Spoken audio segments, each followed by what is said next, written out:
Esta es la historia de la Casa del Diablo, una leyenda de nuestra cultura macondina.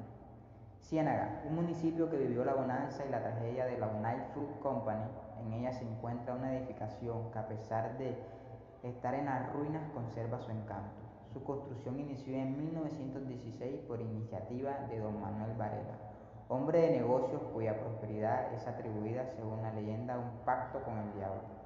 Esta mansión se conserva en pie a pesar del deterioro.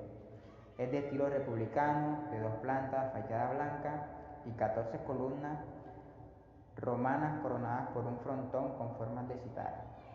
Don Manuel, quien era oriundo del municipio de Pibijay, departamento del Magdalena, llegó a Ciénaga procedente de Sabana Larga, donde vivía con su primera esposa, y fijó su residencia aquí, dedicándose al negocio del banano, en pleno auge y bonanza de su comercio en el exterior.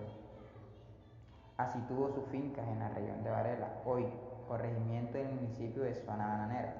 Siendo ya un hombre próspero y adinerado, su visión lo llevó a construir un ramal ferroviario, que aún existe, que conectaba su finca a la línea principal,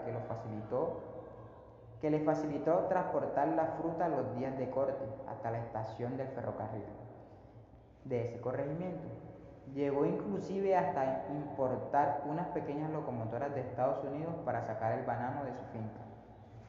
Era común anteriormente en que la gente de los pueblos, la mala fundada creencia de que los personajes que se destacaban por enriquecerse progresivamente y amasar grandes fortunas podían lograrlo teniendo un pacto con el diablo, quien a cambio de dinero debían entregarle un alma de alguna persona. Y por eso era frecuente entonces escuchar a la gente decir que don fulano aumentaba su riqueza gracias a ese acuerdo con don Santa. Los cienagueros de antaño, grandes difusores de nuestro diario acontecer, y mejores todavía para fabular e inventar vainas, empezaron a decir que el próspero de don Manuel, que en Ciénaga ya empezaba a causar temor a los pobladores, por la supuesta alianza que mantenía con el diablo. Misteriosamente se le desaparecía un trabajador de su finca o le aparecía ahogado alguno de ellos en ella.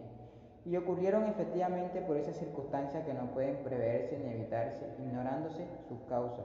Un par de veces, así muchos aseguraban el hecho de que entre el señor Varela y el temible man del Trinche había una componenda que se pagaba en especies. De aquella escalada de éxitos y logros del señor Varela y todo lo que él hacía para mejorar y acrecentar sus bienes y riquezas, que supo capitalizar con el auge del banano, surgieron comentarios sobre ayudas extrañas y misteriosas que recibía don Manuel mediante supuestos arreglos que había hecho con el diablo, lo cual obligaba a entregar anualmente un obrero de su finca para mayor alarma y sospecha contra Varela Machado. Es que en alguno de sus canales de riego de su finca desaparecieron sin rastro alguno, como si se los hubiera llevado el mismísimo diablo 2 de sus trabajadores mientras se bañaban. Después se supo que solo se encontraron algunas de sus pertenencias que llevaban puestas.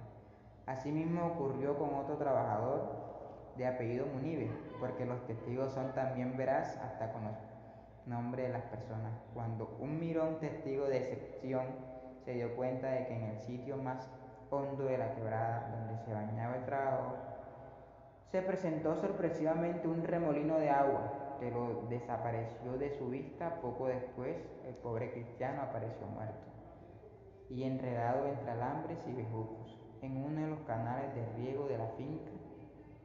Un hecho que contribuyó a estos decires y habladurías relacionadas con don Manuel y el rey del infierno fue la muerte de un estudiante de la institución San Juan del Córdoba, ocurrida el 9 de agosto de 1959 en terrenos precisamente que había sido donado por el señor Varela a dicha institución educativa, que aun con el pasar de los años esto aún venía sucediendo. En dicha casa funcionó por primera vez el Instituto Virginia Gómez, nombre escogido como homenaje y reconocimiento a la primera educadora que llegó a Ciénaga, procedente de Santa Marta, con título de institutora y pianista, siendo su primera rectora Lola Cecilia Fernández de Castro Morán. Sucedía en el cargo por doña Carolina Lomanto. El 21 de noviembre de 1967 se apagó su existencia y empezó para él la noche eterna. El diablo se había ido para el cielo y entregada su alma al Supremo Creador, subido tranquilo para siempre quedarse con él. Y en el recuerdo perenne de los cienagueros, tenía 97 años cuando una trombosis cerebral puso fin a su vida. Todo no pasa de especulación de las leyendas y mitos.